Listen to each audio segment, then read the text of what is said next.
down. No problem. For real, raise your hand if you have too much people-related drama in your life. Raise your hand if you have lost a relationship, whether a friendship, a romantic relationship, someone in your family, because of a conflict that somehow got out of control and severed that relationship. Raise your hand if you have or recently had someone in your life that you have to deal with on a regular basis who absolutely drives you to the brink of insanity. You guys are quick with that one, all right. How many in this room? So I had all these different areas in my life where I was just not good with conflict, and I stumbled onto a new way of dealing with, handling conflict, kind of by accident. You might not think of this as an effective way to deal with conflict, or you won't think of this maybe as a peaceful way of dealing with conflict at first glance. But about 6 years ago, I decided to take an Aikido class. The older gentleman you're going to see here is Gozo Shota Sensei. He is the founder of our style of Aikido. He learned Aikido from the founder of Aikido. That's my teacher's teacher right there. My teacher's teacher's teacher is that man. He was about 75 when he shot this. Whoa.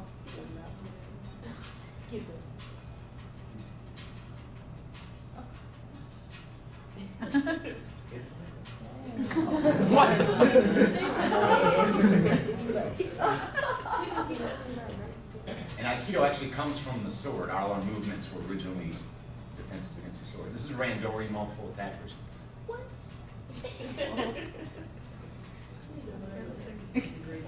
Let me show you. All right, you are pushed, you push back. It's just this natural, I don't know if it's natural or if it's socialized into us, but it's this reaction. And that's the first thing with Aikido. It's not fist against fist, right? It's trying to use the energy that's coming at you and blend with it. And we'll talk about that as we go along and how that relates to conflict. All right, that's the bedrock of everything I'm trying to communicate. Now here's what I have for you. Besides some strategies that you'll have that you'll be able to use in conflict, and besides being able to look within at some of your own patterns of conflict that we'll talk about later on, I'm trying to sell you on a way, okay, a path, a philosophy, an entire approach to life and conflict. And the bedrock of this way is this first rule: no hitting. If you want to learn how to resolve conflict the way that has absolutely transformed my life, you've got to determine not to hit. What that means is when you get that snippy person coming your way, you don't snip back. When someone says something to you or about you, you don't immediately respond back. And you don't lower the boom on people. I remember I'm still haunted by the story in 11th grade where one of my friends at the lunch table kind of took half a shot at me, and he was half kidding but half kind of being a jerk. And I just unloaded on him. I mean, he was a guy that had certain physical things going on. They were kind of easy targets. And I just unloaded. And the whole table, it just looked at me kind of how I deserved to be looked at. And there's just a sense, I'm hit, I want to hit back twice as hard. You have to let go of that.